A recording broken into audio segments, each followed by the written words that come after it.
SIR प्रक्रिया को लेकर विपक्ष सरकार पर लगातार हमलावर है और कई सवाल खड़े कर रहा है। इस बीच सपा प्रमुख अखिलेश यादव ने एसआईआर को लेकर सरकार की पोल खोल दी, जिसके बाद सियासत में बवाल मचा हुआ है और साथ ही एनडीए और चुनाव आयोग बुरी तरह से घिर गए हैं और दोनों पर सवालों की बौछार हो रही है। तो क्या कुछ कहा अखिलेश यादव ने, जानने के लिए देखिए ये रिपोर्ट।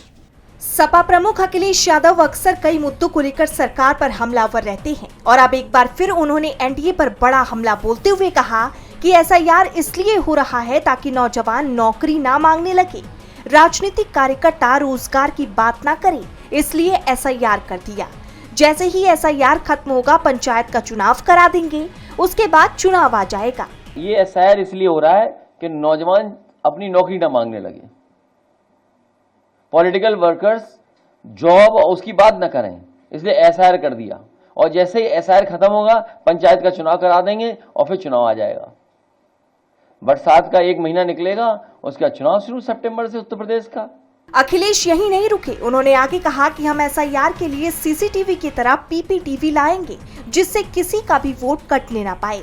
पीपीटीवी से हमारा सांकेतिक अर्थ ये है कि पीपी अर्थात पीडीए प्रहरी पूरी तरह से चौकन्ने और सावधान रहकर सीसीटीवी की तरह चुनाव आयोग पर निगरानी रखेंगे और एसआईआर की हर कमी और अनियमितता पर चुनाव आयोग के साथ साथ मीडिया और आम जनता को सूचित करेंगे। पीडीए प्रहरी का चुनाव आयोग के लिए मूल संदेश है, तू जहां जहां चलेगा मेरा साया साथ होगा। अखिलेश यादव के बयान के बाद एनडीए में बवाल मच गया है। जैसे आप जानते हैं कि 27 अक्टूबर को चुनाव आयोग ने पूरे देश में एसआईआर कराने का ऐलान कर दिया, जिसके बाद 12 राज्यों में एसआईआर प्रक्रिया की शुरुआत भी हो चुकी है। एक तरफ विपक्ष इस प्रक्रिया को लेकर सरकार पर सवालों की बौछार कर रहा है, तो दूसरी तरफ सत्ता पक्ष के लोग एसआईआर का समर्थन करती नजर आ रही है।